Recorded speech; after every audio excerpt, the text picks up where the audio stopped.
Class வந்து follow பண்ணுறீங்களா? Okay. போன வகுப்பில் நீங்கள் வரல? அப்போ யார் நீங்கள் வரலையா? யார் வரல? விக்னேஷ் பண்ண. ஓ, ஆன்லைனில் அட்டன் பண்ணீங்களா? ஓகே. அதனால் வகுப்புகளை வந்து மிஸ் பண்ணக்கூடாது. முன்னாடி ஃப்ரெண்டில் வகுப்புகளை வந்து நம்ம எப்போவுமே மிஸ் பண்ணக்கூடாது. அதுதான் நம்முடைய consistency.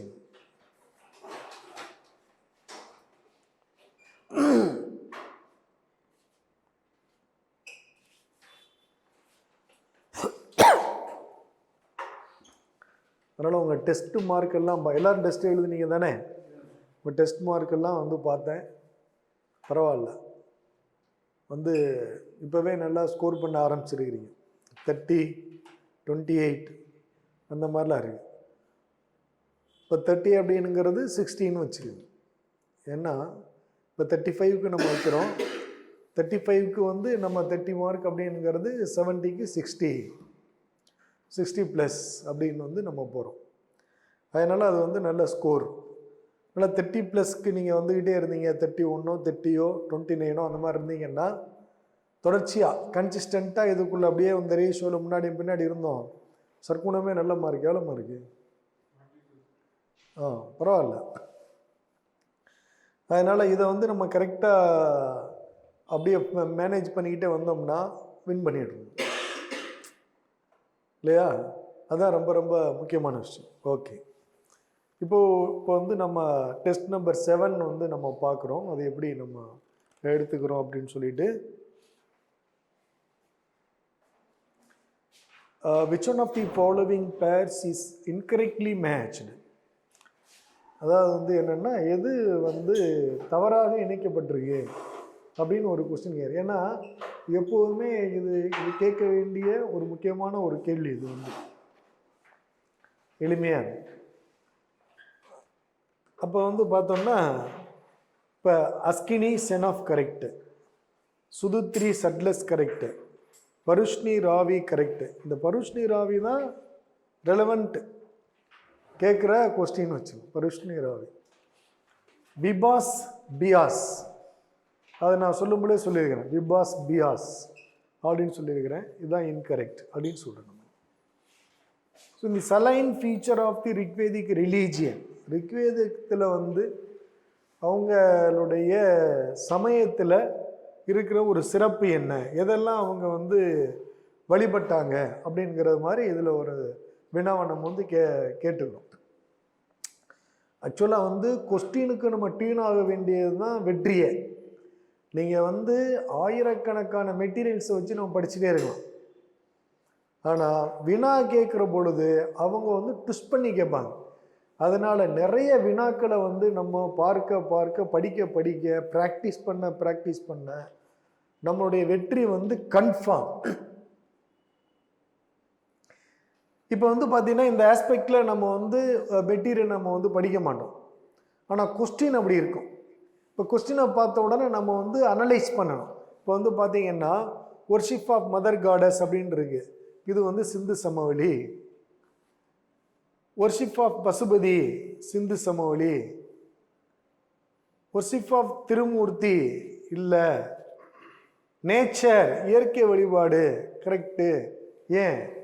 Water, Thunder, lightning, fire, அங்கே வழிபட்டது எல்லாம் இல்லையா? Rain god, water god, thunder god, lightning god, war god, fire god, இப்படி தான் நம்ம வந்து பார்க்குறோம். ஸோ பெரும்பாலும் வந்து அவங்களுடைய இது இயற்கையாக இருக்குது தொடக்கத்தில் இல்லையா? அப்படி தான் நம்ம வந்து பார்க்கணும். இப்படி தான் அனலைஸ் பண்ணணும் ஒரு விஷயத்தை. ஸோ இதில் வந்து ஆன்சர் வந்து பார்த்தீங்கன்னா ஒர்ஷிப் ஆஃப் நேச்சர், இயற்கை வழிபாடு. அதுதான் அவங்களுடைய சலைன் ஃபியூச்சர் அப்படின்னு சொல்கிறோம். ஸோ அடுத்த கொஸ்டின் வந்து பார்த்தோம்னா, which of the following statement was were correct? In Indus Valley, rice cultivation is associated with Lothal and Rangpur.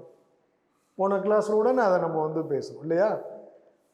அரிசி அங்கே வந்து என்ன பார்த்தோம், ரைஸ் ஹஸ்க் அப்படின்னு சொன்னேன் இல்லையா, ரைஸ் ஹஸ்க் அப்படின்னு சொன்னேன். இப்போ சிந்து சமவெளியில் அரிசி அரிசி உற்பத்தி உலகத்திலே முதல் நடந்தது இங்கே தான். அது அரிசி முதல் வேளாண்மை, உலகத்திலேயே முதல் வேளாண்மை எங்கே தொடங்குச்சு, சிந்து சமவெளியில தொடங்குச்சு. எந்த இடத்துல தொடங்குச்சு, மெகர்கர்ல தொடங்குச்சு இல்லையா. ஸோ அதனால வந்து என்னது, இது correct. The staple food of the Indus people was wheat, அதுவும் கரெக்ட். இப்போ சவுத் இந்தியாவில் தான் ஸ்டேபிள் ஃபுட் வந்து ரைஸ், பார்லி இருக்கு.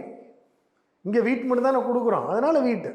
அதனால் பார்லி இல்லை, வீட் அண்ட் பார்லின்னா அதுவும் கரெக்டு. பார்லி இருக்குன்னா அதுவும் கரெக்டு, வீட் இருக்குன்னா அதுவும் கரெக்டு. அதான் நான் வந்து மைண்ட் அட்டீன் பண்ணணும் ஒரு இதுக்கும். எப்படியெல்லாம் வினாக்கள் கேட்கலாம் இல்லையா அப்படின்னு. ஸோ அதனால் 1 and 2 கரெக்ட். அதுக்கடுத்து 4th கொஸ்டின் வந்து பாருங்க.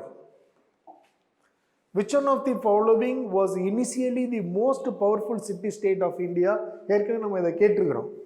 ஏன்னா அது என்னென்ன வடிவத்தில் கேட்கலாம். In the 6th century BC கீழ்கண்ட எந்த ஒரு நகர அரசு, நகர அரசுனாலே அது காசி தான் இல்லையா, ரைட், காசி.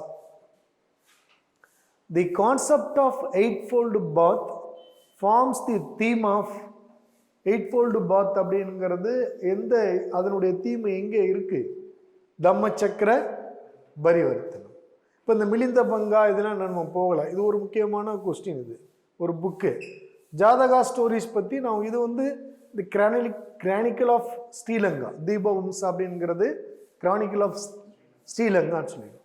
ஜாதகா ஸ்டோரிஸ் அப்படிங்கிறது என்ன, தி previous birth history of Buddha. புத்தர் இந்த பிறவி அப்படிங்கிறத ஒரு 500th பர்த் அப்படின்னு சொல்றாரு.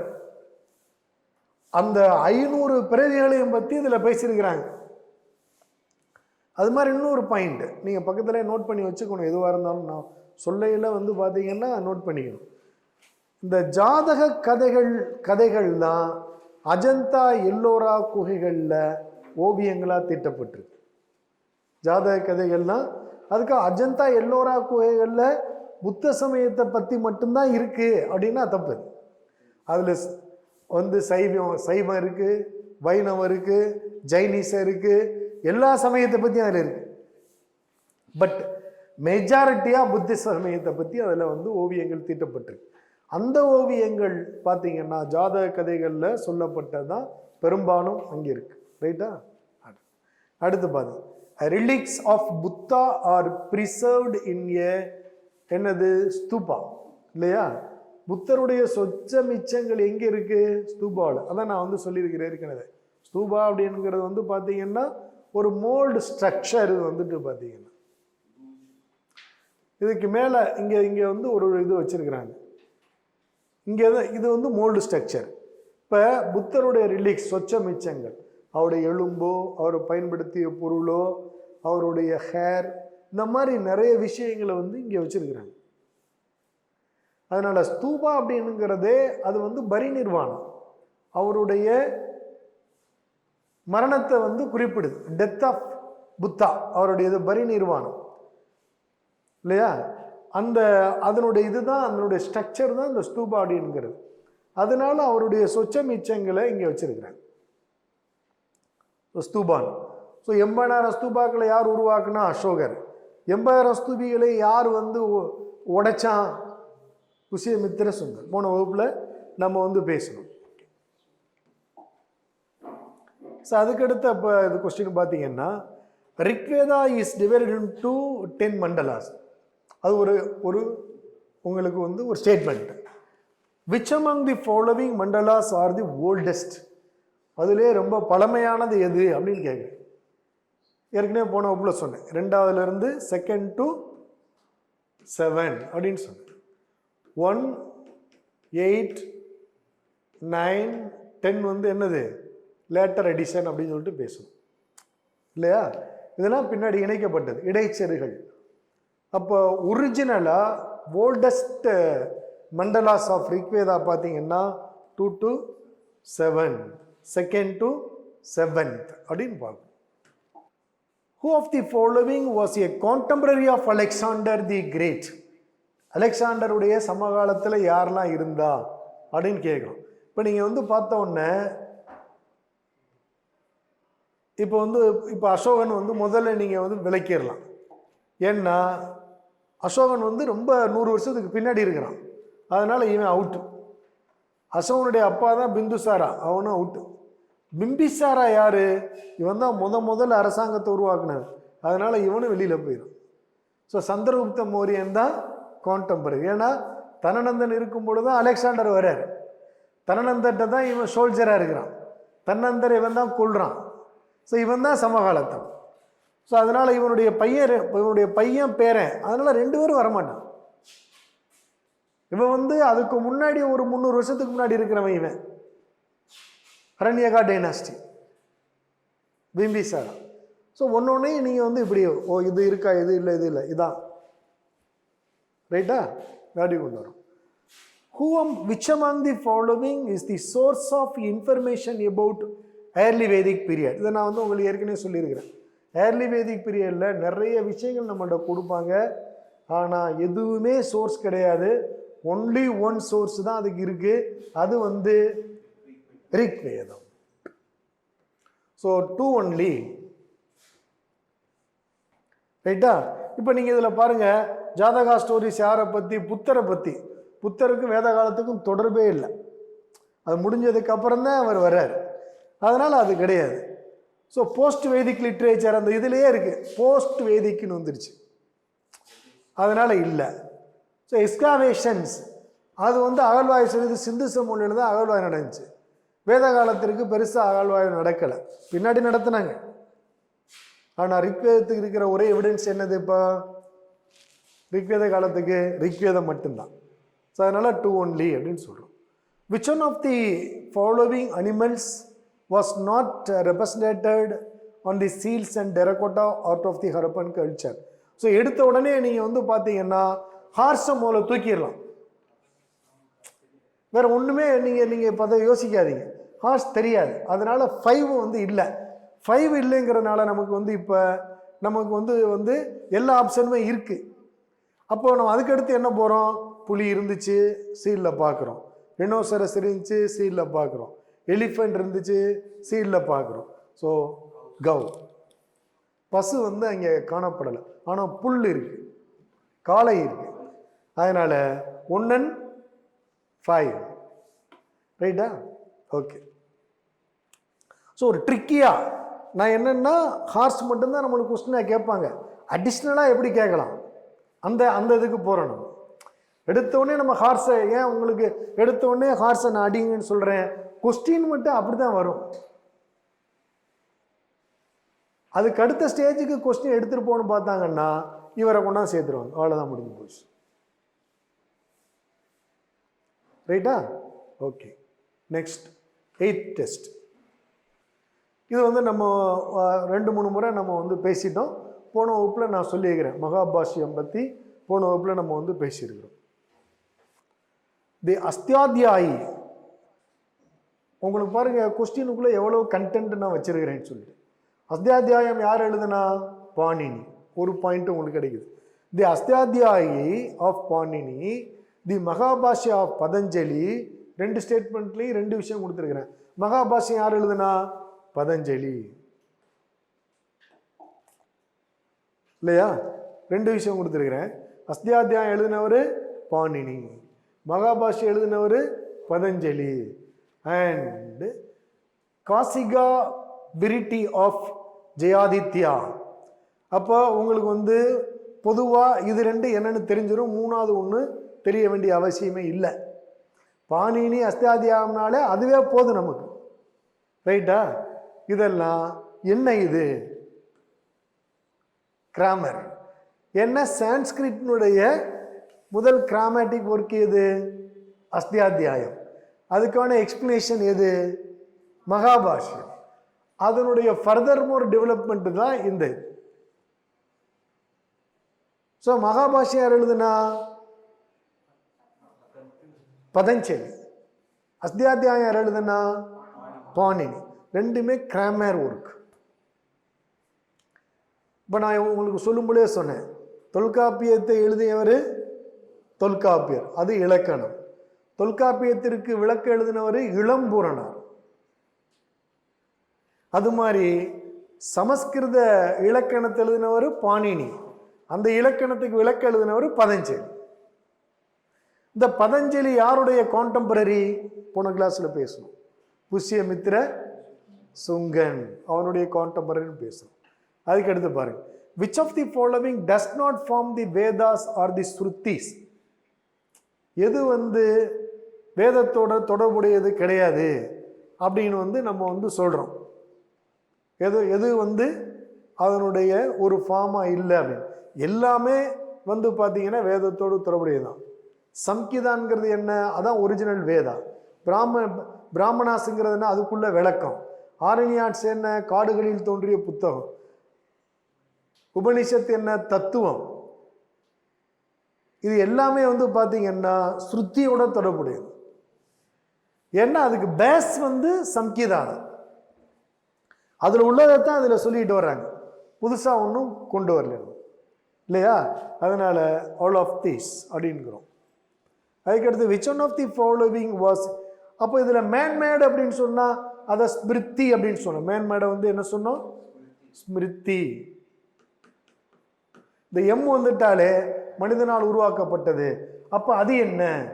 மனுஸ்மிருதி, காக்காத்தியா ஸ்மிருதி, யஜ்னவல்கிய ஸ்மிருதி, இதெல்லாம் ஸ்மிருதி. அது மனுஷன் உருவாக்கணும். இது அப்படி இல்லை. இது கடவுள் சொல்றாரு. கடவுள் சொன்னதை கேட்டு கேட்டு ஒரு வடிவம் உருவாகுது அப்படின்னு அவன் சொல்றான். இதுல புக்கில் அவ்வளவுதான். Next, which one of the following was initially the most powerful city state in India? இது ரிப்பீட்டடா அந்த क्वेश्चन வந்திருக்கு. Kashi. Okay. the Rigvedic god Varuna was the god of, Varunan எதுக்கான கடவுள்?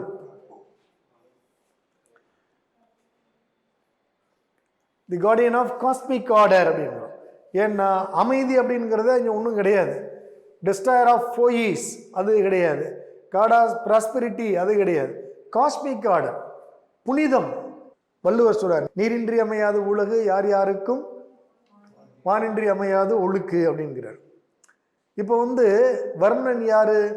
புனிதத்திற்கான கடவுள், the god of purity, the god of cosmic order, Rita அப்படின்லாம் அவரை பத்தி சொல்றாங்க. ரைட்டா? அதனால புனிதத்திற்கான கடவுள், இந்த பிரபஞ்சத்தை நிலைப்படுத்துபவர் அப்படின்னு எப்படி கேட்டாலும் அவர் வர்ணன். அவ்வளவுதான். புருஷ சுக்தா ஹிம் இஸ் ஃபவுண்ட் இன் தி, அது சர்வசாரம் அவருக்கு தெரியும். புருஷ சுக்த பாடல் அது எதை பற்றியது? 4 வர்ணங்களை பற்றி, வர்ணா அவர்ணா பத்தி அது பேசுது. 4 வர்ணங்களை பற்றி உள்ளதுதான் புருஷ சுக்தா.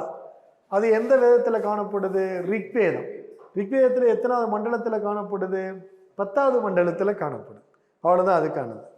So Buddha's preachings were mainly related to, எதோட தொடர்புடையது? புத்தருடைய இதெல்லாம் பார்த்தீங்கன்னா கடவுளை பற்றி அவர் பேசவே இல்லை. அது ஃபர்ஸ்ட் ஆப்ஷன் கொடுத்துருக்கோம், பிலீஃப் இன் ஒன் காட் அப்படின்னு. தப்பு. அதுக்கப்புறம் ப்ராக்டிஸ் ஆஃப் ரிச்சுவல்ஸ், இதுக்கு முழுக்க எதிரானவர் அவர். அதனால அது தவறு. ஐடல் வர்ஷிப், சிலை வழிபாடு, சிலை வழிபாட்டுக்கு எதிரானவர் புத்தர். ஆனா இந்தியாவில் முதல்ல சிலை யாருக்கு உருவாக்குனாங்க? புத்தருக்கு தான். அதனால பார்த்தீங்கன்னா purity of thought and conduct, நம்முடைய நடத்தையும் சிந்தனையும் பார்த்தீங்கன்னா என்னது? புனிதப்படுத்துறது. அதான் அவருடைய இது. இப்போ இதான் ஆன்சர். ஸோ நீங்கள் கொஸ்டினை படித்து தான் முடிவுக்கு வரணும். அதுதான் இந்த இது. அதற்கு அடுத்து பார்த்தீங்கன்னா Megasthenes visited India during the reign of Chandragupta Maurya. எளிமையான கொஸ்டின் உங்களுக்கு. ஆனால் இப்படி எளிமையான கொஸ்டின், நான் ரொம்ப சிம்பிளான கொஸ்டின் போடுறேன், டஃப்பான கொஸ்டின் எடுக்கிறேன். ரைட்டா? எளிமையான கொஸ்டின்ல தான் நம்ம தவறே செய்வோம். சிம்பிள் கொஸ்டினை நான் விட்டு வந்துட்டப்பா, மாற்றி அடிச்சிட்டப்பா. நம்ம வெளியில் வந்தோடனே கண்டிப்பாக ஒவ்வொருத்தருக்கும் அந்த மாதிரி ஒரு அனுபவம் இருக்கும். ஆமாடா ஓ இதா, இவ்வளோ சிம்பிள் கொஸ்டின் விட்டேனே. 2 கொஸ்டின் அந்த மாதிரி அல்லது 3 கொஸ்டின் அந்த மாதிரி நம்ம ஆன்சர் பண்ணுவோம் தவறா.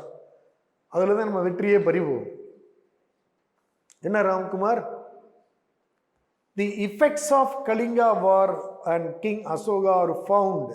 எதில் வந்து காணப்படுது? போன முறை சொல்லியிருந்தோம் 13th மேஜர் ராக் எடிக்டில் தான் கலிங்க போர் பற்றி பேசுகிறார். இங்கே வந்து நம்ம என்னென்ன கொடுத்துருக்குறோம்? எக்ஸ்காவேஷன் கொடுத்துருக்குறோம், நன் ஆஃப் தீஸ் கொடுத்துருக்குறோம், பில்லர் எடிக்ட்ஸ் கொடுத்துருக்குறோம். அதனால் தூண்கள் வெட்டு இல்லை. நான் சிம்பிளாக தான் கொடுத்துருக்கேன். அதை உங்களுக்கு ஆன்சர் வந்து எக்ஸ்காவேஷன் இல்லை. ராக் எடிக்ட்ஸ், ராக் எடிக்டில் மெயினாக என்ன rock edict? 13th major rock edicts அப்படின்னு நம்ம சொல்கிறோம். 13வது பெரும்பாறை கல்வெட்டு. And which of the following councils did the Buddhist order break into Sthaviravadins and the Mahasangikas?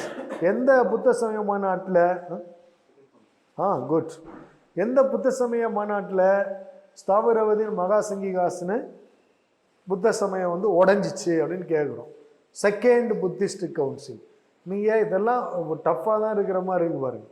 ஆனால் ஸ்டேட் போர்ட் புக்லேயே கொடுத்துருக்குறான்.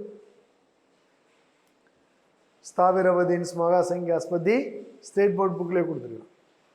So second council. In inscription the name of the Ashoka is generally refer to. எல்லா கல்வெட்டுகள்லையும் அசோகருடைய பேர் எப்படி வந்து சொல்லப்பட்டிருக்கு? Devanampiya பியதசி. So அசோகான்னு எங்கே சொல்லியிருக்கு? மாஸ்கி, மாஸ்கி அப்படின்னு இதுலேயே நான் சொல்லியிருக்கிறேன். இதை வந்து இங்கிலீஷில் எழுதிக்கங்கன்னு. ஏன்னா இதுலேயே அசோக் ஏஎஸ்கே இருக்கு, மாஸ்கி இல்லையா? அவ்வளோதான் விஷயம். ரைட். இப்போ அதுக்கடுத்து நாம் வகுப்புக்கு போகிறோம். இப்போ வந்து நம்ம பிந்தைய மௌரியர்கள் பார்த்துக்கிட்டு இருக்கிறோம். பிந்தைய மௌரியர்கள்,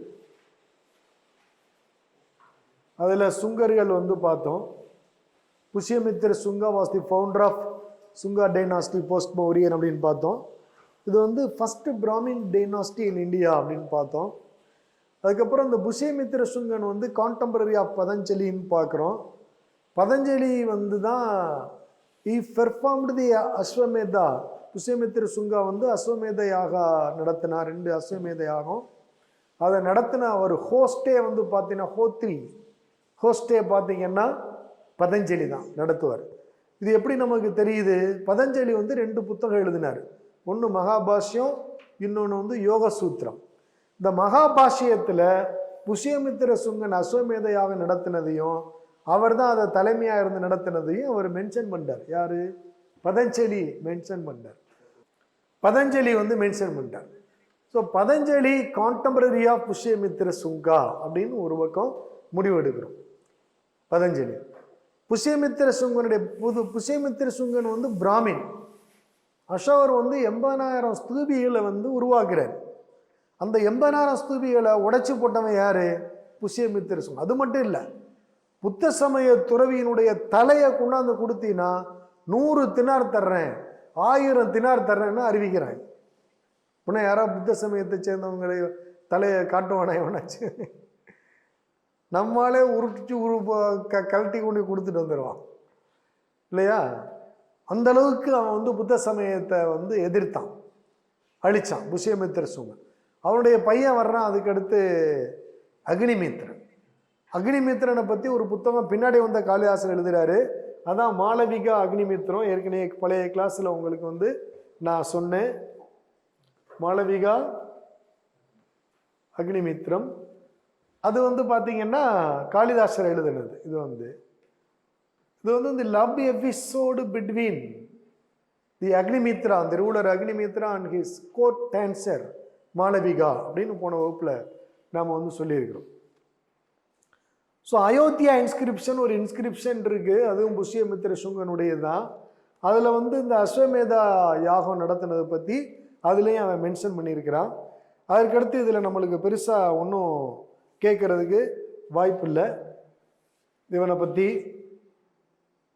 ஒரு முக்கியமான அதுக்கடுத்து இன்னொரு முக்கியமான பாயிண்ட் ஒன்று நான் உங்களுக்கு சொல்கிறேன். அதில் இந்த காலகட்டத்தில் வந்து பார்த்தீங்கன்னா கிட்டத்தட்ட இப்போ இவங்கெல்லாம் இங்கே உள்ளவங்க இண்டிஜினஸ் ரூலர்ஸ். இன்னொருத்தனை முடிச்சுக்கிட்டு சொல்கிறேன் நான். அதுக்கடுத்து கண்வா அரசு வருது. இவனுடைய இந்த புஷ்யமித்திர சுங்கனுடைய அந்த சுங்கா டைனாஸ்டினுடைய லாஸ்ட் ரூலர் வந்து பார்த்தீங்கன்னா தேவபூதி அப்படிங்கிறான். எழுதிக்கங்க, தேவபூதி சுங்க வம்சத்தினுடைய கடைசி மன்னர். சுங்க வம்சத்தினுடைய கடைசி மன்னர் வந்து பார்த்தீங்கன்னா தேவபூதி. தேவபூதியை கொலை பண்ணிட்டு அவனுடைய படை தளபதியாக இருந்தவன் வாசுதேவன். வாசுதேவன் ஒருத்தன் அவனுடைய படை தளபதியாக இருக்கான். அவனை கொலை பண்ணிட்டு, ஏன்னா ஒருத்தனும் கொலை பண்ணிட்டு தான் வர்றான் பாருங்க. சந்திரகுப்த மௌரியன் வந்து கொலை பண்ணிட்டு அவன் வர்றான். அவனுடைய லாஸ்ட் ரூலர் வந்து பிரகத்ரதாவை கொலை பண்ணிட்டு புஷ்யமித்திர சுங்கன் வர்றான். இவனுடைய லாஸ்ட் ரூலர் தேவபூதியை கொலை பண்ணிட்டு வாசுதேவன் வர்றான். ஸோ இவனோட கொலை பண்றவன் யாரு? வாசுதேவ கண்வா. வாசுதேவ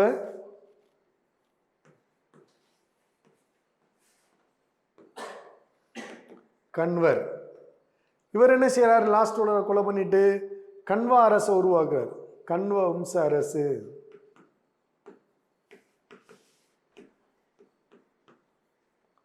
இதுவும் பிராமணி அரசு தான். Is also Brahmin dynasty. So இவனுக்கு பெருசாக இம்பார்ட்டன்ஸ் கிடையாது. ஸோ இவங்கெல்லாம் இந்த பிராமணர்கள் இவங்கெல்லாம் இருக்கிற காலகட்டத்தில் இப்போ பார்த்தீங்கன்னா மத்திய ஆசியாவில் வந்து மறுபடியும் ஒரு பெரிய படையெடுப்பு வரும்.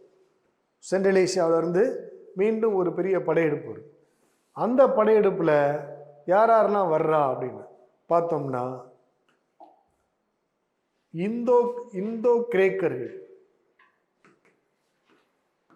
இந்தோ கிரேக்கர்கள் தமிழ்ல, இங்கிலீஷ்ல வந்து இண்டோ கிரீக்ஸ்.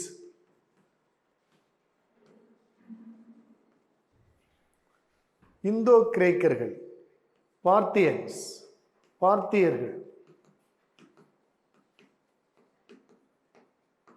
அல்லது பகலவர்கள்.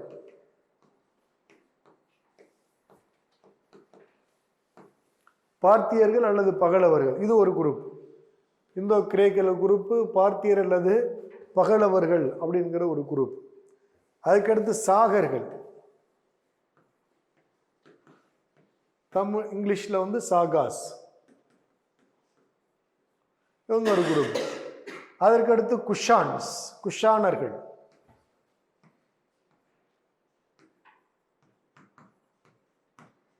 குஷான்ஸ்.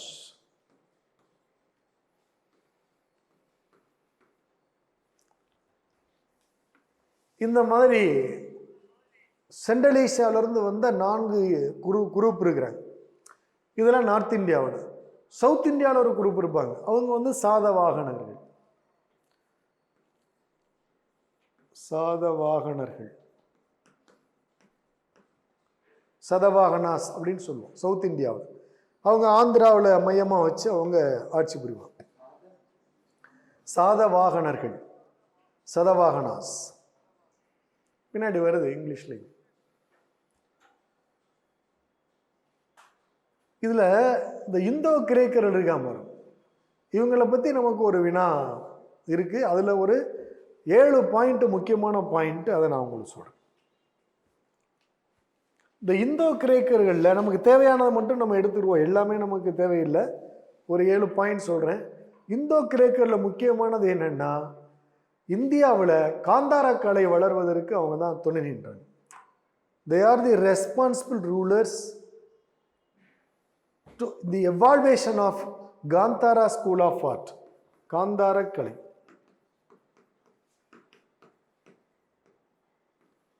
காந்தாரா ஸ்கூல் ஆஃப் ஆர்ட் உருவாகிறதுக்கு இவங்க தான் காரணம். Kantara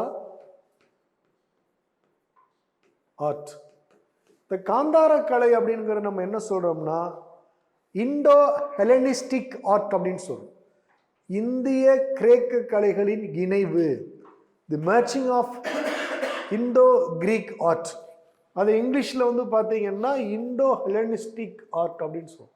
Indo Hellenistic art. தமிழ்ல வந்து இந்தோ கிரேக்க கலை இணைவு, கிரேக்க கலை இணைவு அப்படிங்கிறத காந்தாரம். இது உருவாகிறதுக்கு காரணம் வந்து இண்டோ கிரேக்ஸ் தான். இந்த காந்தார கலையில் என்னென்னலாம் அவங்க பயன்படுத்தினாங்க, மெட்டீரியல் அதில் பயன்படுத்தின இது வந்து பார்த்தீங்கன்னா தீம் வந்து கிரீக்குடைய தீம், அவங்களுடைய தீம் என்னன்னா அவங்களுடைய ஹாலோ அந்த மடிப்பு இந்த மாதிரி உள்ள இதெல்லாம் அவங்க பயன்படுத்தினாங்க. பட் அதுக்கான வந்து கருத்துரு கான்செப்ட் வந்து இங்கேருந்து கிடைச்சிது. புத்த சமயத்தினுடைய கான்செப்ட் தான் எடுத்துக்கிட்டாங்க அதில் வந்துட்டு.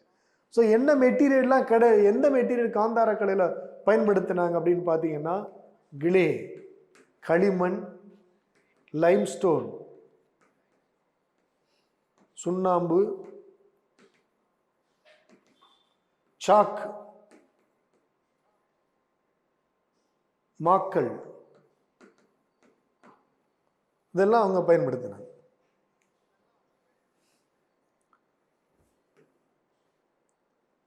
கிளே, லைம்ஸ்டோன், சாக், இதான் காந்தார கலையினுடைய மெட்டீரியல்ஸ், மூலப்பொருட்கள். காந்தார கலையில் பயன்படுத்தின மூலப்பொருட்கள். இதை இந்தோ கிரேக்க கலையின் இணைவுன்னு சொல்கிறோம். இது காந்தார கலைங்கிறோம். இந்த காந்தார கலைக்கு காரணமாக இருந்தவங்க வந்து இந்தோ கிரேக்கர்கள் அப்படிங்கிறது ஒரு பாயிண்ட். அதுக்கடுத்து இதில் வந்து பார்த்தோம்னா நம்ம தெரிஞ்சுக்கிற வேண்டியது, இந்தோ கிரேக்கரில் மிக முக்கியமான மன்னர் வந்து பார்த்தீங்கன்னா மியாண்டர் அல்லது Milindar. Menander or Milindar, Menander or Milindar. இவருக்கு என்ன முக்கியத்துவம் அப்படின்னு சொன்னா, இவர் வந்து புத்த சமயத்தை பின்பற்றார். இவர் புத்த சமயத்தை பின்பற்றினார். இவர் புத்த சமயத்தை பின்பற்றுறதுக்கு யார் காரணம் அப்படின்னு பார்த்தீங்கன்னா நாகசேனர். பின்னாடி இன்னொருத்தர் வருவான் நாகார்ஜுனர், அவன் வேற. இவர் வந்து நாகசேனர், நாகசேனா இங்க கொடுத்துருக்கிறேன், நாகசேனா. இப்ப ஏன் இவர் வந்து புத்த சமயத்தை பின்பற்றினார் அப்படின்னு ஒரு கொஸ்டின் வரும். இப்போ நீங்க இந்து சமயம்னு வச்சுக்கோங்க, ஹிந்துங்கிறதோட விட்டுறான நம்மளை. அப்புறம் வந்து நீங்க என்ன இது பிரிவில் வரீங்க, பிசியா, எம்பிசியா, எஸ்சியா, எஸ்டியா கேட்குறோம். சரி பிசிப்பா அப்படின்னு சொன்னால் அதோட விட்டுறானா, பிசியில் சப்காஸ்ட் இவளை கேட்குறான். அப்போ இங்கே வந்து அவன் என்ன செய்வான், இந்து சமயத்தில் சேர்ந்தால் அவனுக்கு ஜாதி அவசியமாக தேவைப்படுது. புத்த சமயத்துக்கு ஜாதி இல்லை. அதனால் வந்து என்ன, புத்த சமயம் தான் அவருக்கு விருப்பமான ஒன்றா இருக்குது.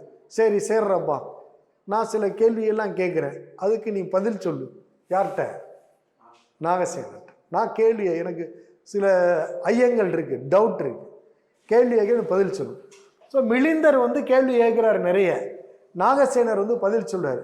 இந்த கேள்வியும் பதிலும் ஒரு புத்தகமாக தொகுக்கப்படுது, அதான் மிலிந்த பங்கம்.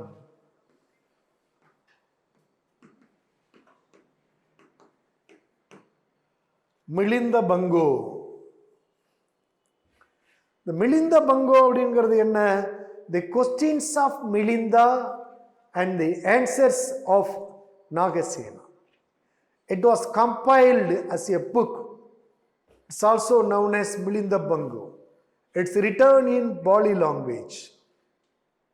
அப்போ வந்து மிலிந்தரின் கேள்விகள், நாகசேனரின் பதில்கள் ஒரு நூலாக தொகுக்கப்பட்டுச்சு. அந்த நூல் மிலிந்த பங்கம்.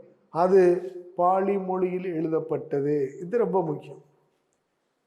பாலிங்கிறது என்ன? புத்த சமயம் வலியுறுத்திய மொழி. The language of the public, the language of the people, Pali. அதனால பாலி மொழியிலேயே அந்த புக்கை வந்து தொகுக்கிறாங்க. அது யார் தொடர்புடையவர்? நாகசேனர், மிலிந்தர், அதான் Milinda Pangam, questions of Milinda and answers of Nagasena. அதனால அவர் புத்த சமயத்தை பின்பற்றார். இந்தோ கிரேக்கர்கள் பற்றி இன்னும் ஒரு முக்கியமான கொஸ்டின் என்னன்னு பார்த்தீங்கன்னா, இந்தியாவில் முதலாக தங்க நாணயங்களை விநியோகம் செய்தவர்கள் இந்தோ கிரேக்கர்கள். The first rulers, the responsible to introduce the gold coins in India. இந்தியாவில் முதலாக தங்க நாணயங்களை விநியோகம் செய்தவர்கள் இந்தோ கிரேக்கர்கள்.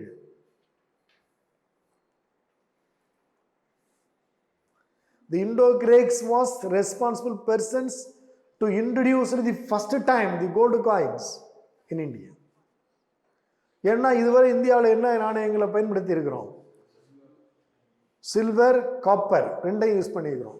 சதமனா, கர்சப்பனா இதெல்லாம் மகாஜனபதாஸ் காலத்திலிருந்து இப்போ வரைக்கும் மௌரியாஸ் வர அதான் யூஸ் பண்ணோம். முதல்ல தங்க நாணயங்களை வெளியிட்டவங்க யாரு? இந்தோ கிரேக்கர்கள். அவங்க தான் தங்க நாணயங்கள். அந்த தங்க நாணயங்களை கூட என்ன சொல்லுவோம்? போர்ட்ரைட் கோல்டு காயின்ஸ் சொல்லுவோம். சும்மா நீங்கள் மைண்டில் வச்சுக்கோங்க. என்னென்னா உருவம் பதித்த, யாரா ரூலருடைய உருவம், வருடம் இதெல்லாம் பதித்த நாணயம் அது. அதுதான் நம்ம போர்ட்ரைட் கோல்டு காயின்ஸ் அப்படின்னு அதை நம்ம சொல்கிறோம். ஸோ இந்தோ கிரேக்கர்களை பற்றி நம்ம கேள்வி கேட்டால் இவ்வளோதான், ரைட்டா? அதுக்கடுத்து நெக்ஸ்ட் ரூலர் போடணும். இன்னொருத்தரை பற்றி நான் நம்ம சொன்னோம்னா அதில் ஒரே ஒரு விஷயம் மட்டும்தான் நமக்கு இருக்கு. அவங்க பார்த்தியன்ஸ் அப்படின்னு நம்ம சொல்கிறோம்.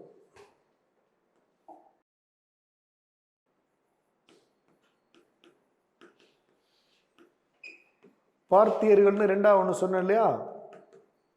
பார்த்தியர்கள் அல்லது பகலவர்கள் அப்படின்னு சொன்னோம். அதில் பார்த்தீங்கன்னா ஒருத்தர் வர்றாரு. ஒருத்தர் ஹீலியோடரஸ் அப்படின்னு சொல்லிட்டு ஒருத்தர் வர்றார். அவர் பார்த்தீங்கன்னா ஒரு அம்பாஸ்டராக வர்றார். ஹீலியோடரஸ் தமிழில் பார்த்தீங்கன்னா இப்படி எழுதிக்கங்க, ஹீலியோடரஸ். இந்த ஹீலியோடரஸை பற்றி என்ன நம்மளுக்கு ஒரு கொஸ்டின், சிம்பிளான ஒரு கொஸ்டின், எளிமையாக ஒரு கொஸ்டின். கருடா பில்லர் பேஸ் நகர் இன்ஸ்கிரிப்ஷன் அப்படிங்கிற ஒரு கொஸ்டின். இப்போ இந்த ஹீலியோடரஸ்ங்கிறது இந்த கிரேக்க அங்கே சென்ட்ரல் ஏஷியாவிலேருந்து வர்றாப்புல. அவர் இங்கே பாகவதிசம் அப்படின்னு ஒரு சமயத்தை பின்பற்றார். மிளிந்தர் என்னது? புத்த சமயத்தை பின்பற்றினார். இவர் பார்த்தீங்கன்னா பாகவதிசம், பாகவதம் தமிழில் பாகவத சமயம். பாகவதங்கிறது வைஷ்ணவத்துக்கு ஏர்லி ஸ்டேஜ். வைணவ சமயம் இருக்கு, அவனுடைய ஏர்லி ஸ்டேஜ்.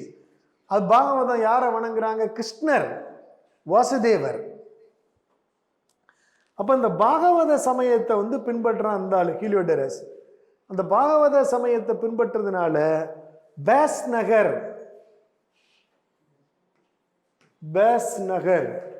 அப்படிங்கிற இடத்துல ஒரு பில்லரை எழுப்புறான். எரெக்டட் எ பில்லர், ஒரு இன்ஸ்கிரிப்ஷன்.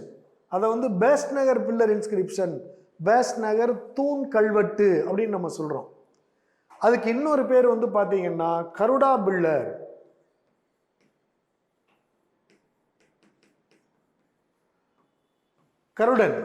கருடன் தூண். பேஸ் நகர்ல கருடன் தூண் நிறுவனவர் ஹீலியோடரஸ். ஏன் அவர் கருடன் தூணை நிறுவுறாரு?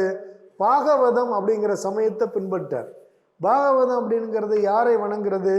வாசுதேவர், கிருஷ்ணர். அதனால இந்த வைணவ சமயத்தினுடைய ஏர்லி ஸ்டேஜ் பாகவதிசம் தான். இப்போ அந்த பேஸ் நகர் பில்லர் இன்ஸ்கிரிப்ஷனோடு தொடர்புடையவர் யாரு? கரடா தூணோடு தொடர்புடையவர் யாரு? ஹீலியோடரஸ். அவ்வளவுதான் அந்த கொஸ்டின், அதோட முடிஞ்சு போச்சு.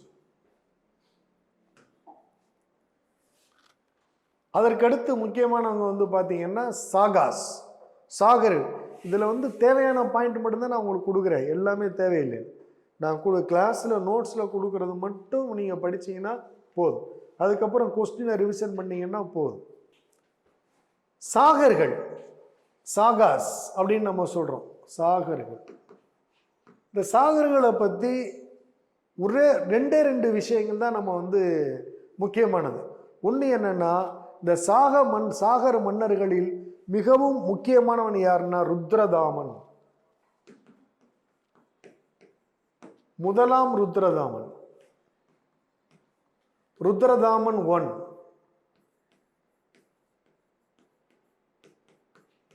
ருத்ரதாமன் 1 முதலாம் ருத்ரதாமன் சொல்றோம். இவனுக்கு ஏன் இந்த முக்கியத்துவம் வந்து நம்ம கொடுக்குறோம் அப்படின்னு சொன்னால், சந்திரகுப்த மௌரியன் வந்து பார்த்தீங்கன்னா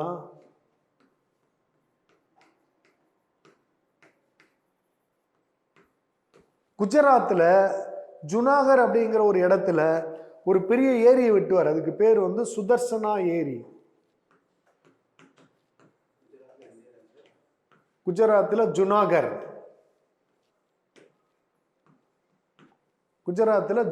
அப்படிங்கிற இடத்துல ஒரு ஏரி வெட்டுவார். ஜுனாகர் இங்கிலீஷில் JUNAGARH,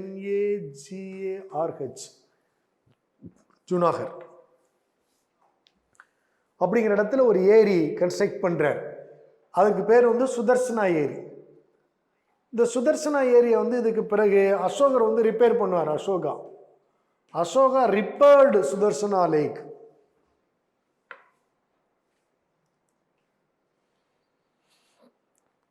இந்த சுதர்சனா ஏரியை இந்த ருத்ரதாமன் ரிப்பேர் பண்ணுவான். அதுக்கப்புறம் இந்த ருத்ரதாமன் ரிப்பேர்டு தி சுதர்சனா லேக். குஜராத்தில் ஜுனாகரில் இருக்கின்ற சுதர்சனா ஏரியை முதலாம் ருத்ரதாமன் மராமத்து செய்தார். நம்பர் 1. நம்பர் 2, இவன் வந்து அங்கே ஒரு இன்ஸ்கிரிப்ஷன் வைக்கிறான். அதுக்கு பேரே ஜுனாகர் இன்ஸ்கிரிப்ஷன் தான். ஜுனாகர் கல்வெட்டு. ஆக்சுவலாக அந்த கல்வெட்டு அசோகனுடைய கல்வெட்டு, அதில் தான் அவன் எழுதுவான். ஜுனாகர் கல்வெட்டு அல்லது கிர்னார் கல்வெட்டு. இதுக்கு பேர் வந்து கிர்னார் கல்வெட்டு. ஜுனாகர் கல்வெட்டு அல்லது Girnar, GIRNAR, Girnar inscription or Junagarh inscription. இந்த இன்ஸ்கிரிப்ஷனுக்கு என்ன ஸ்பெஷாலிட்டி அப்படின்னா, இந்தியாவில் முதலாக சுத்தமான சமஸ்கிருதத்தில் எழுதப்பட்ட கல்வெட்டு. இந்தியாவில் முதலாக சுத்தமான சமஸ்கிருதத்தில் எழுதப்பட்ட கல்வெட்டு தான் இந்த ஜுனாகர் கல்வெட்டு. அதோடு தொடர்புடையவன் யாரு? முதலாம் Rudradaman. The first Sanskrit inscription in India. இங்கிலீஷில் வந்து பார்த்தீங்கன்னா சான்ஸ்கிரிட் இன்ஸ்கிரிப்ஷன். தி ஃபர்ஸ்ட், இந்தியாவிலே முதலா சுத்தமான சமஸ்கிருதத்தில் எழுதப்பட்ட கல்வெட்டு வந்து ருத்ரதாமனுடைய ஜுனாகர் கல்வெட்டு. அதில் வந்து சுதர்சனா ஏரியை நான் ரிப்பேர் பண்ணேன்னு எழுதுறேன், அவ்வளோதான். சாகர்களை பொறுத்தளவில் அவங்க வந்து குஜராத், இந்த வெஸ்டர்ன் பார்ட் ஆஃப் மகாராஷ்டிரா, அந்த ஏரியாவெல்லாம் அவங்களுடைய ஆட்சி இருக்கு. எல்லாருமே சென்ட்ரல் ஏசியன் ட்ரைப்ஸ் தான். இந்த சாகர்கள் வந்து இன்னொரு முக்கியமான விஷயத்தை வந்து இந்தியாவில் இன்ட்ரடியூஸ் பண்ணாங்க. அதான் வந்து இந்த சத்ரப் சிஸ்டம். தமிழில் வந்து சத்ரபா முறை, சத்ரப் system. The Sagas was the responsible person to introduce the land assignment system, the lay of land. அதாவது ஒரு குறிப்பிட்ட நிலத்தை ஒருத்தட்ட ஒப்படைக்கிறது. இதை நீங்கள் பார்த்துக்கங்க. அதுக்கு பேர் வந்து சத்ரபா. அதாவது ஒரு குறிப்பை வந்து ஒரு இவ்வளோ பெரிய சாம்ராஜ்யம் இருக்குன்னு வச்சுக்கோங்களேன். இதெல்லாம் வந்து ஒரு நாடு உங்கள் கண்ட்ரோல் இருக்கிறது. அதை பிரிப்பாங்க. இப்படி இந்த பகுதி இது ஒரு சத்ரப், இதை வந்து ஒருத்தர் ஒப்படைக்கிறாங்க. இப்போ வந்து கோகுலகிருஷ்ணன், இது வந்து யார், இது வந்து ராம்குமார், இது வந்து யோகேஷ் பாண்டி, இது வந்து இவர்னு சொல்லிட்டு ஒருத்தர் கொடுத்துருவாங்க. அப்போ இவங்கெல்லாம் வந்து ஒரு சத்ரபா, சத்ரப் சிஸ்டம். இவர் வந்து இங்கே லேண்ட் ரெவன்யூ கலெக்ட் பண்ணுவார், ஆர்மி மெயின்டைன் பண்ணுவார், எல்லாம். இப்படி இந்த மாதிரி ஒரு நியூ சிஸ்டத்தை இந்தியாவில் இன்ட்ரடியூஸ் பண்ணவங்க இவங்க தான். ஸோ இந்த பேரை இப்படி இன்ட்ரடியூஸ் பண்ண இந்த சிஸ்டம் பின்னாடி இவங்களுக்கு பிறகு வந்து குப்தர்கள் வந்து இதை சமந்தா சிஸ்டம் சொல்லுவோம். பேர் மட்டும்தான் மாறும், சமந்தா சிஸ்டம். அதுக்கு பிறகு வந்து டெல்லி சுல்தான்ஸ் வந்து இக்தா சிஸ்டம் சொல்லுவோம். அதுக்கப்புறம் பின்னாடி வந்து முகல்ஸ் வந்து ஜாகிர் சிஸ்டம்னுவான். அதுக்கப்புறம் பிரிட்டிஷ் வந்து ஜமீன்தாரி சிஸ்டம் சொல்லுவான். ஒரே விஷயம்தான், மன்சப்தாரி வேற ஜாகிர் வேற, ரெண்டு வேற. ஜாகிர் தான் இது, இடத்துக்கு பேர் தான் ஜாகிர். மன்சப்தாரிங்கிறது ரேங்க். அது நான் முகல்ஸ் போயில சொல்லி கொடுப்பேன். ஸோ இது வந்து இப்படி ஒருத்தரும் பேர் வைப்பான். இதே விஜயநகர் வந்து பாளையம்னு சொல்லுவான், பாலிகார்ஸ், பாளையக்காரர்கள். அது மாதிரி பாமினி வந்து தரஃப் அப்படின்னு சொல்லுவான், தரஃப்தார்ஸ், தரஃப்வான். ஸோ இந்த ஒரு முக்கியமான ஒரு சிஸ்டத்தை, லேண்ட் அசைன்மெண்ட் சிஸ்டத்தை இந்தியாவில் முதல்ல இன்ட்ரடியூஸ் பண்ணவே இந்த சாகாஸ் குரூப் தான். அதுக்கடுத்து குஷான்ஸ். இந்த குஷான்ஸ் பற்றி நமக்கு ஏற்கனவே ரெண்டு அடிக்கடி கொஸ்டின் கேட்கக்கூடிய இதுதான். குஷானர்கள் வந்து அடிக்கடி கேள்வி கேட்கக்கூடியவங்க தான். பட் அங்கே முக்கியமாக பார்த்தீங்கன்னா அவங்க வந்து குஷானர்கள் வந்து யூச்சி ட்ரைப்ஸ், யூச்சி பழங்குடி வம்சத்தை சேர்ந்தவர்கள். குஷானர்கள் வந்து யூச்சி பழங்குடி வம்சத்தை சேர்ந்தவர்கள். இப்போ குஷானர்கள்ல முக்கியமான ஒரு ரூலர்னு பார்த்தீங்கன்னா கனிஷ்கர்.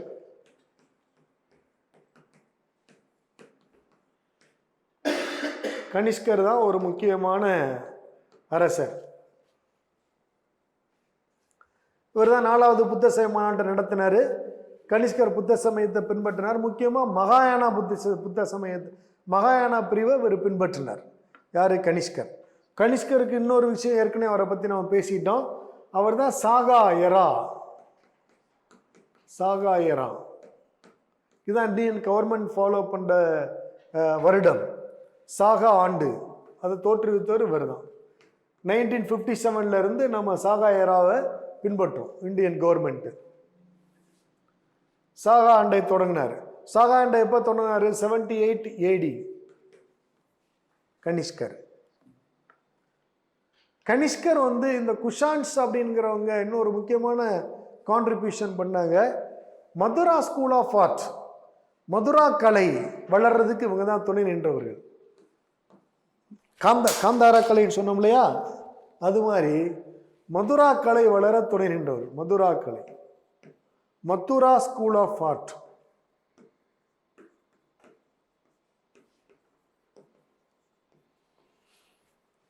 வளர துணை நின்றவர்கள். மதுராவில் தான் முதல்ல புத்தருக்கு சிலை செஞ்சாங்க. மதுரா கலையில தான் புத்தருடைய சிலையை முதல்ல பண்ணாங்க. மதுரா ஸ்கூல் ஆஃப் ஆர்ட்ல வந்து என்ன மெட்டீரியல் பயன்படுத்தினாங்க அப்படின்னு சொன்னா, ரெட் சாண்ட்ஸ்டோன், சிவப்பு பளிங்குக்கல் பயன்படுத்தினாங்க. Red sandstone.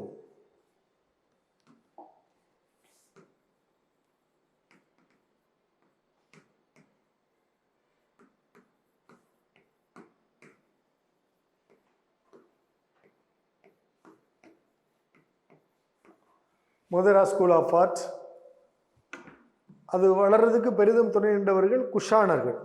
குஷானர்களுக்கு வந்து இன்னொரு முக்கியமான விஷயம் அப்படின்னு சொன்னா, இந்தியாவில் தரமான தங்க நாணயங்களை வெளியிட்டவர்கள். இந்தியாவில் தரமான தங்க நாணயங்களை வெளியிட்டவர்கள் குஷானர்கள். The quality of gold coins, இங்கிலீஷ்ல வந்து பாத்தீங்கன்னா the quality of gold coins issued in India by Kushans.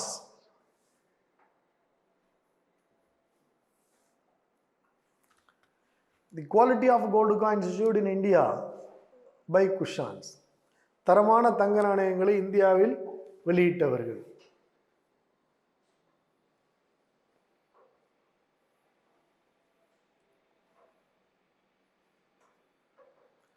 சாதவானர்களை பற்றி பொதுவாக, அதாவது அந்த குஷான்ஸை பொறுத்தளவில் நமக்கு தேவையானது. குஷானில் வந்து பார்த்தீங்கன்னா இன்னொரு முக்கியமான விஷயம், கனிஷ்கருடைய அவையில் சில எக்ஸ்பர்ட்ஸ் இருப்பாங்க. இப்போ வசுமித்ரா, அஸ்வகோஷா, தன்வந்திரி, இந்த மாதிரி ஆட்கள்லாம் கனிஷ்கருடைய அவையில் இருந்தாங்க. அதில் வந்து சரகா அண்ட் சுஷ்ருதா 2 பேர் இருந்தாங்க.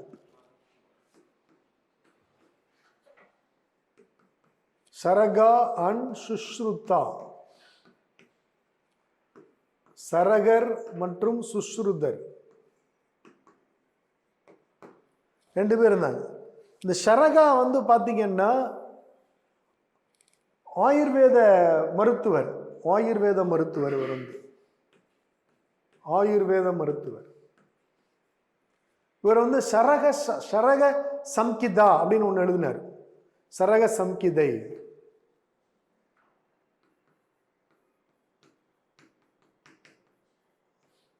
சரக சம்கிதா அப்படின்னு ஒரு புத்தகம் எழுதினாரு. அது ஆயுர்வேத மருத்துவம் தொடர்பானது. இந்த சுஷ்ருதா பார்த்தீங்கன்னா தி ஃபர்ஸ்ட் சர்ஜரியன் இன் இந்தியா, இந்தியாவின் முதல் அறுவை சிகிச்சை நிபுணர் இவர். யாரு? சுஷ்ருதர். சரக சம்கிதா, சரக சம்கிதை ஆயுர்வேதம் தொடர்பான புத்தகம், மருத்துவம் தொடர்பான புத்தகம். இந்த சுஷ்ருதர் பார்த்தீங்கன்னா ஃபர்ஸ்ட் சர்ஜரியன் இன் இந்தியா, முதல் அறுவை சிகிச்சை நிபுணர். இவர் ஒரு புத்தகம் எழுதினார், சுஷ்ருத சம்கிதை அப்படின்னு சொல்லிட்டு. சுஷ்ருத சம்கிதை. இது சர்ஜரி சம்பந்தமான புத்தகம். இவங்கெல்லாம் கனிஷ்கருடைய கோர்ட்ல இருந்தாங்க. சில இடங்கள்ல பார்த்தீங்கன்னா குப்தர் காலத்தில் உருவாச்சு சொன்னாங்க. ஆனால் அவங்க கனிஷ்கர்கிட்ட தான் இருந்தான். தன்வந்திரி கூட இப்போ குப்தர் காலத்தில் இருந்திருப்பான். அது தெளிவான இது இல்லை நமக்கு வரலாறு. பட் இந்த புத்தகம் நம்மளுக்கு முக்கியம், யாருங்கிறது முக்கியம். அவ்வளவு.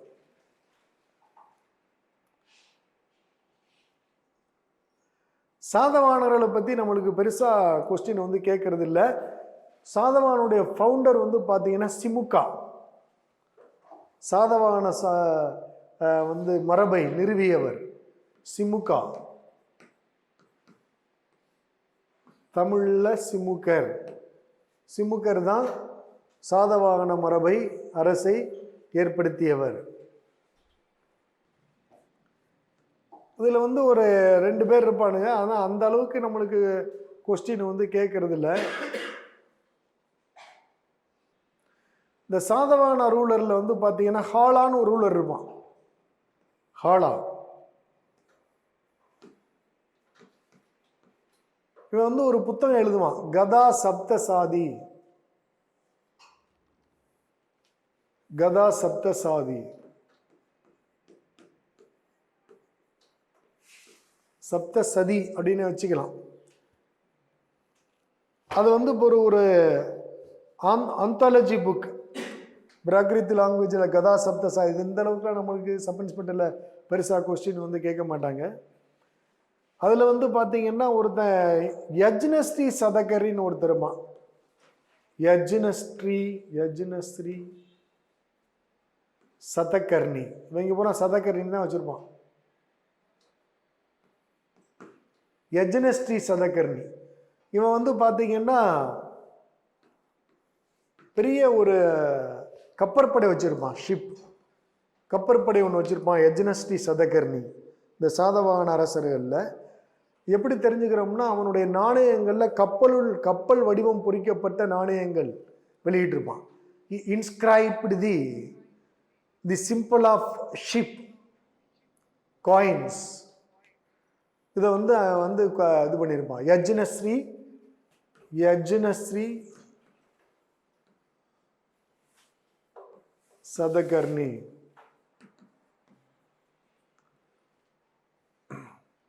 அவ்வளோதான் நமக்கு போஸ்ட் மௌரியன்ஸ், பிந்தைய மௌரியர்களை பொறுத்தளவில் நமக்கு தெரிஞ்சுக்க வேண்டிய விஷயம் இவ்வளோதான். அதுக்கடுத்து நாம் குப்தருடைய காலத்துக்கு போகிறோம். குப்த வம்சத்தை நிறுவி அதுக்கடுத்து குப்தரில் எழுதிக்கங்க. இப்போ இந்த சதவாகன நாட்டை நீங்கள் எழுதிக்கலாம். என்னன்னா, அமராவதி ஸ்கூல் ஆஃப் ஆர்ட் அதுக்கு வளர்றதுக்கு இவங்க தான் காரணம். அமராவதி கலை, Amaravati school of art, Amaravati school of art. Amaravati கலை வளர்றதுக்கு துணை நின்றவர்கள் சாதவாகனர்கள். அமராவதி ஸ்கூல் ஆஃப் ஆர்ட்ல என்ன மெட்டீரியல் பயன்படுத்தினாங்கன்னா, ஒயிட் மார்பிள். ஒயிட் மார்பிள், வெள்ளை பளிங்குக்கல். இப்போ மதுராவில் சிவப்பு பளிங்குக்கல் பயன்படுத்துகிறாங்க. இங்கே வெள்ளை மார்பிள் பயன்படுத்துகிறாங்க, ஒயிட் மார்பிள் பயன்படுத்துகிறாங்க. காந்தாரா கலையில் என்ன பயன்படுத்தினாங்க? கிளே, லைம்ஸ்டோன், சாக் இதெல்லாம் பயன்படுத்தினாங்க. காந்தாரா கலை வளர்றதுக்கு யார் துணை இருந்தா? இந்தோ கிரேக்கர்கள். மதுரா கலைக்கு குஷானர்கள். அமராவதி கலைக்கு சாதவாகனர்கள் துணையா இருந்தாங்க. இப்போ வந்து குப்தர்களுக்கு நம்ம வந்து வர்றோம். இப்போ குப்தர்களோட கிட்டத்தட்ட நம்மளுக்கு பண்டைய கால இந்தியா முடிஞ்சிடும். ஏன்னா இங்கே வந்து நம்ம பண்டைய கால இந்தியாவில் குறைந்தபட்சம் 4 வினாக்களுக்கு வாய்ப்பு இருக்கும் ஒட்டு மொத்தமாக. புத்த சமயம், சமண சமயம், சிந்து சமவெளி, குப்தர்கள், மௌரியர்கள், இந்த மாதிரி மெயின் கான்சன்ட்ரேஷன் வந்து நமக்கு இருக்கும். இப்போ குப்தர்களை பொறுத்தளவில் இப்போ நம்ம தங்க நாணயங்களை பற்றி நம்ம பார்த்துட்டு வரோம் பாருங்க. எல்லாமே தங்க நாணயம்னா குப்தர் தான் எல்லாரும் சொல்லுவாங்க. இந்தியாவில் முதலாக தங்க நாணயத்தை விநியோகம் செஞ்சவங்க யார்? இந்தோ கிரேக்கர்கள். தரமான தங்க நாணயங்கள் வெளியிட்டவர்கள் குஷான்ஸ். அதிகமான தங்க நாணயங்களை வெளியிட்டவர்கள் குப்தர்கள். ஆனால் தரம் இருக்காது. குப்தருடைய காயினில் வந்து என்ன இருக்காது? குவாலிட்டி இருக்காது. இப்போ குஷான்ஸ்லனுடைய காயின் வந்து ஒரு காயின் வந்து 2 கிராமுக்கு இது பண்ணுறான்னு வச்சுக்கிங்களேன். குஷானுடைய காயின் வந்து பார்த்தீங்கன்னா 1/2 கிராம் இருக்கும். நிறைய காப்பர் கலந்துருப்பாங்க. அதனால paucity of gold coins, scarcity of gold காயின்ஸ்லாம் சொல்லுவோம். நாணயத்தினுடைய தரம் வந்து குறைவாக இருக்கும். ஆனால் நம்பர் ஆஃப் கோல்டு காயின்ஸ் வந்து அதிகமாக கொடுப்பாங்க. குப்தர் காலம் பொற்காலம் என்று ஏன் அழைக்கப்படுகிறது அப்படின்னு சொன்னால், அதிகமான தங்க நாணயங்களை வெளியிட்டவர்கள், கலை மற்றும் கட்டிடக்கலை வளர்ச்சி அப்படின்னு 2-3 கொஸ்டின் கேட்பான். அதில் தங்க நாணயம் வெளியிட்டதுனால பொற்காலம் நம்ம சொல்லிடக்கூடாது. கலை மற்றும் கட்டிடக்கலை வளர்ச்சி தான் பொற்காலம். கோல்டு காயின் வந்து இந்தியாவில் முதலாக தங்க நாணயத்தை வெளியிட்டவர்கள் யாரு? இந்தோ கிரேக்கர்கள், குஷானர்கள், குப்தர்கள், அந்த மாதிரி சாதவாகனர்கள் அப்படின்னு கேட்போம். அவ்வளோதான். இந்தோ கிரேக்கர்கள் தானே, அவங்க தானே முதலாக தங்க நாணயம் வெளியிட்டாங்க. அந்த கொஸ்டின் மட்டும் தான் கேட்க முடியும். இன்னொன்று கேட்டால் இந்தியாவில் அதிகமான தங்க நாணயங்களை வெளியிட்டவர்கள் அப்படின்னு கேட்கணும். அது குப்தர்கள் அப்படின்னு வச்சுக்கோங்க. ஸோ குப்தாஸ் வந்துட்டோம். குப்த சாம்ராஜ்யத்தை, அந்த வம்சத்தை நிறுவியவர் பார்த்தீங்கன்னா ஸ்ரீகுப்தர்.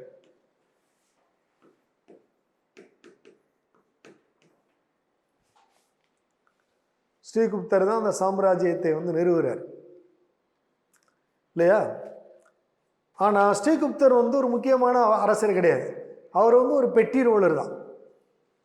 இப்போ இந்தியாவில் வந்து பார்த்தீங்கன்னா மௌரியர்களுக்கு பிறகு ஒரு சொல்கிறது மாதிரி ஒரு பெரிய டைனாஸ்டி வந்து குப்தாஸ் தான். ஏன்னா அதுக்கப்புறம் பிந்தைய மௌரியர் காலத்தில் வந்து நிறைய அரசுகள் வந்து உடைஞ்சிருச்சு.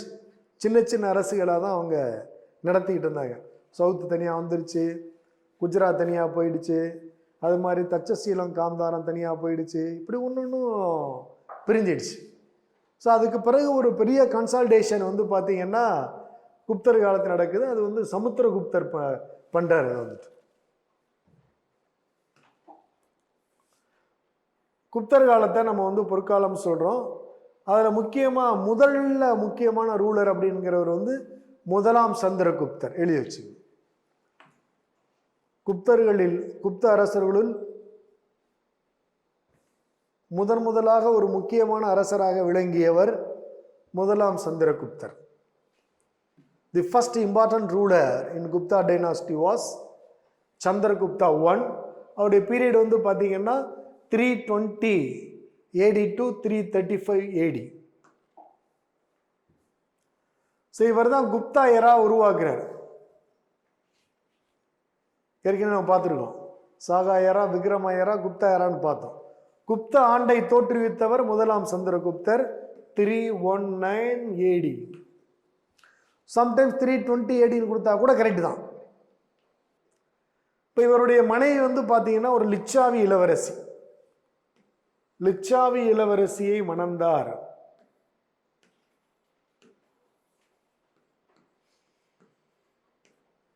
அவர் வந்து அவருடைய கவர்மெண்ட்டை, ஸ்டேட்டை ஸ்ட்ரென்தன் பண்ணதுக்கு காரணம் இது ஒரு காரணம், மேட்ரிமோனியல் அலையன்ஸ். லிச்சாவி இளவரசியை மணந்தார். ஸோ இவருடைய பையன்தான் வந்து சமுத்திரகுப்தன். இவருடைய பையன்தான் சமுத்திரகுப்தர். அந்த குப்தரை பற்றி, அவரை முதலாம் சந்திரகுப்தரை பற்றி பெருசாக ஒன்றும் இல்லை. அவர் குப்த ஆண்டை தோற்றுவித்தவர், ஃபர்ஸ்ட் இம்பார்ட்டன்ட் ரூலர். அதுக்கப்புறம் லிச்சாவி இளவரசியை மணந்தார் அப்படிங்கிறவரை அவருக்கு முக்கியம். இப்போ சமுத்திரகுப்தருக்கு வர்றோம். சமுத்திரகுப்தரை பொறுத்தளவில் மிக மிக முக்கியமானவர், கேள்வி கேட்கறதுக்கு வாய்ப்புள்ளவர். அவரை பற்றி கேள்வி இல்லாத ஒரு போட்டித் தேர்வே இருக்காது அப்படிங்கிற அளவுக்கு இவரை பற்றி கேள்வி கேட்பாங்க. ஸோ சமுத்திரகுப்தரை நம்ம என்ன சொல்கிறோம்? இந்தியன் நெப்போலியன் அப்படின்னு சொல்கிறோம். இந்திய நெப்போலியன்.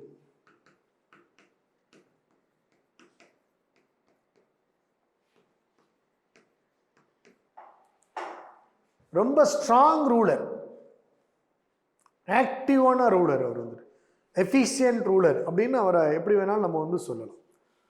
ஸோ சமுத்திரகுப்தருடைய பாலிசி என்ன இருந்துச்சுன்னா, நார்த் இந்தியாவை நம்ம ஆரியவர்த்தம் அப்படின்னு இன்னொரு பேரில் மென்ஷன் பண்ணுறாங்க. நார்த் இந்தியாவை ஃபுல்லாக அவருடைய கண்ட்ரோலில் கொண்டு வந்துட்டார். யார்? சமுத்திரகுப்தர். சவுத் இந்தியாவுக்கும் படையெடுத்து வர்றார். சவுத் இந்தியாவில் எல்லா பக்கமும் ஜெயிச்சிறார். அவருடைய பிரின்சிபல் என்னன்னா, இங்கே இருக்க ரூலரை ஜெயிச்ச உடனே அவன்கிட்டே நாட்டை கொடுத்துருவார், அவனுடைய ஸ்டேட்டை அவன்கிட்ட கொடுத்துருவார். ஆனால் நீ எனக்கு கீழே நீ ரூலராக இருக்கிற அப்படிங்கிறது மாதிரி சொல்லிடுவார். அப்போ வட இந்திய அரசர்களில் முதலாக தமிழ்நாடு வரை படையெடுத்து வந்தவர் இவர் தான். அப்போ இவர் காஞ்சிபுரத்துக்கு படையெடுத்து வர்றார். காஞ்சிபுரத்தில் யார் அப்போ ரூலராக இருந்தார்னா, விஷ்ணு கோபா.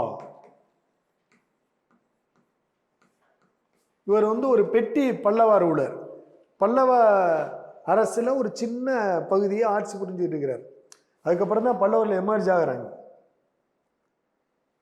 இன்னும் ஒரு 100-200 வருஷம் கழிச்சு. அப்போ விஷ்ணு கோபர்னு ஒரு ரூலர் இருக்கிறார், பட்டி பல்லவ ரூலர். இவரை ஜெயிக்கிறார். தமிழ்நாட்டின் காஞ்சிபுரம் வரை படையெடுத்து வந்தார். காஞ்சிபுரத்தில் ஆட்சி புரிந்தவர் விஷ்ணு கோபர். இவர் ஒரு சிறிய அளவிலான பல்லவ அரசினுடைய அரசராக இருந்தார். ரைட்டா? ஸோ இவங்கள்ட்ட படையெடுத்து வந்தாருன்னா இவங்கள்ட்ட கொடுத்துட்டு போயிடுவார், அவ்வளோதான். ஸோ இந்த வெற்றிகளை எல்லாமே சமுத்திரகுப்தர் அலகாபாத் பில்லர் இன்ஸ்கிரிப்ஷனில் எழுதுகிறார். அலகாபாத் தூண்கல்வெட்டில் தனது வெற்றிகளை எழுதினார். அதுக்கு பேர் ஈலோஜி அப்படின்னு சொல்றது. தன்னுடைய சுயசரிதத்தை எழுதுறது ஈலோஜி. தன்னுடைய சுயசரிதத்தை கல்வெட்டில் எழுதுறதுங்கிறது ஈலோஜி அப்படின்னு சொல்றோம்.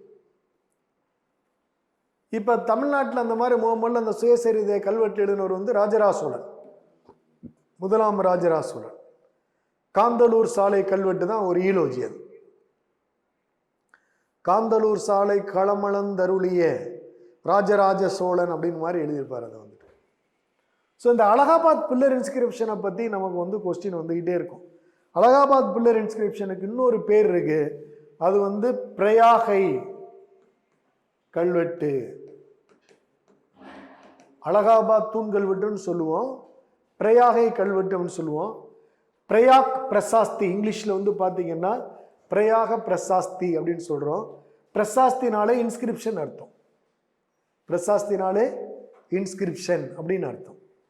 ஸோ பிரயாகை அப்படிங்கிறது என்னன்னா, அலகாபாத்தினுடைய பழைய பெயர்.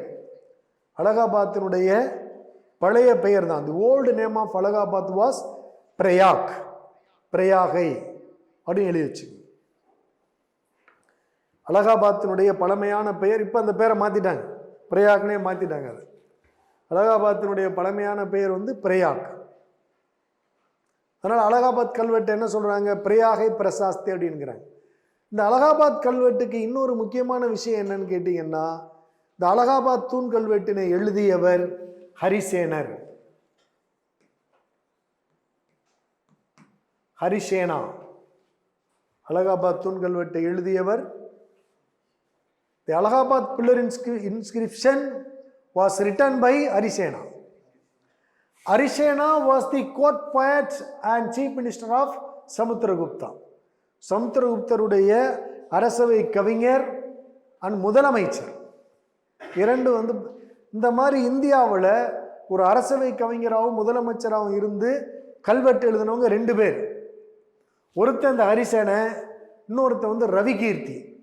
அவன் வந்து புலிகேசின் 2 அவனுடைய கோட் பாய்ட் அண்ட் சீஃப் மினிஸ்டர்.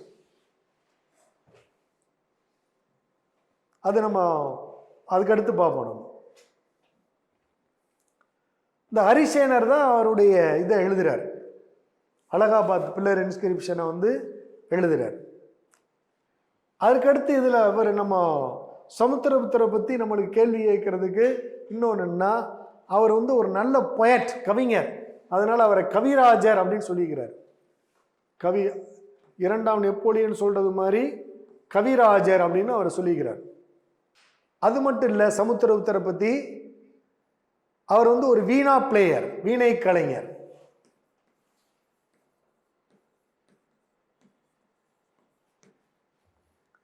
சமுத்திரகுப்தர் வந்து ஒரு வீணை கலைஞர். எப்படி வீணை கலைஞர் நம்ம தெரிஞ்சுக்கிறோம்? வீணை வாய்ச்சது மாதிரி அவர் வந்து ஒரு நாணயம் வெளியிட்டிருக்கிறார். புலியோட இருக்கிறது மாதிரி, வீணை வாசிக்கிறது மாதிரி, இப்படிலாம் நாணயம் வெளியிட்டிருக்கிறார். அதனால இவர் ஒரு வீணை கலைஞர் அப்படிங்கிறத நம்ம வந்து தெரிஞ்சுக்கிறோம். ஸோ சமுத்திரகுப்தரை பற்றி நம்மளுக்கு கேள்வி கேட்டால், அலகாபாத் பில்லர் இன்ஸ்கிரிப்ஷன், ஹரிசேனர் காஞ்சிபுரம் வரை படையெடுத்து வந்திருக்கிறாரு. அவர் இந்திய நெப்போலியன் சொல்லப்படுறாரு, கவிராஜர் சொல்லப்படுறாரு, அவர் ஒரு வீணை கலைஞர். இந்த விஷயங்கள் மட்டும் நமக்கு ஞாபகம் இருந்தால் போதும். ரைட்டா? அடுத்த வகுப்பில் நம்ம சந்திப்போம்.